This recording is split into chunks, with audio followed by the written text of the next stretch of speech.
ضلع چارسدہ میں سیلاب سے متاثرہ زرعی زمینوں کو دوبارہ قابل کاشت بنانے کے حوالے سے علاقہ گڑھی حمید گل میں ایک روزہ ورکشاپ کا انعقاد کیا گیا۔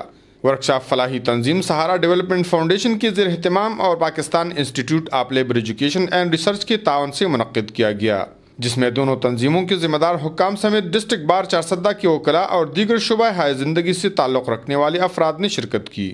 ورکشاپ کے شرکاء سے وضاحت کرتے ہوئے سہارا کے پروگرام منیجر محمد رفیق، پروجیکٹ کوآرڈینیٹر زرین خان اور پائلر کی سینئر ریسرچ ایسوسیٹ شجاعت الدین قریشی نے کہا کہ چارسدہ سمیت ملک بھر میں زرعی اصلاحات پر فوری عمل درآمد وقت کی اہم ضرورت ہے۔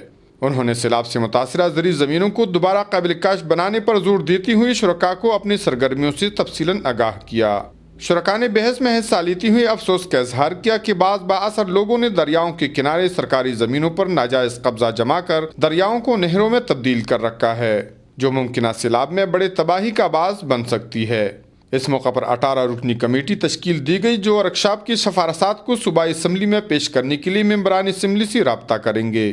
کفایت اللہ، اے نیوز، چارسدہ۔